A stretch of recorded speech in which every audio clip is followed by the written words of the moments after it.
श्री गोपाळ कृष्ण भगवान की जय। लीळा नंबर 496। दादोसांच्या मताने ब्रह्मविद्या राजे महाराजांना। एके दिवशी दादोस उर्फ रामदेवाने सर्वज्ञांना विनंती केली, जी मला काही विद्या मार्गाचे निरूपण करावे। सर्वज्ञांनी म्हटले, आमच्या जवळ एक ब्रह्मविद्या आहे, ती विचारा, चर्चा करा, घ्या। नाही जी, आपली ब्रह्मविद्या ती राजे महाराजांना सांगावी, आम्हाला आमचे विद्या मार्ग सांगावे जी। यावर सर्वज्ञांनी तुपा भाताचे या घासाचा दृष्टांत निरूपण केला।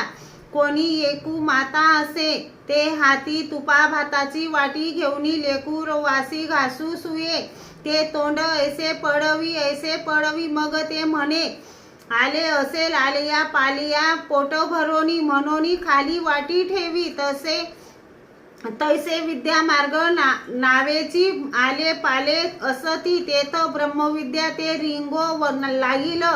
तसे परमेश्वर जे निरूपण करतात तेच ऐकावे। परमेश्वर साधनाचे थोर निरूपण न ऐकता देवता साधनांच्या ज्ञानाने तृप्त होऊन ते ऐकण्याची इच्छा करू नये।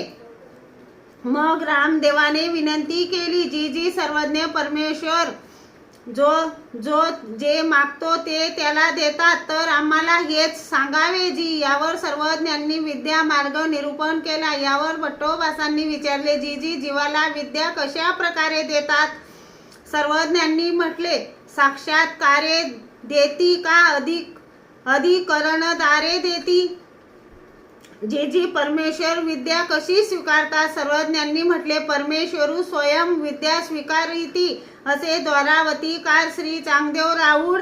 यावर महादायसाने विचारले, जी द्वारावतीकारापासून कोणाला काय झाले? सर्वज्ञांनी म्हटले, बाई द्वारावतीकारापासून अनंता सिद्धी सुपोनी मार्ग खरोटेनी विद्या प्रकटती, दुंडी राऊळा मंत्र जाती विधिती।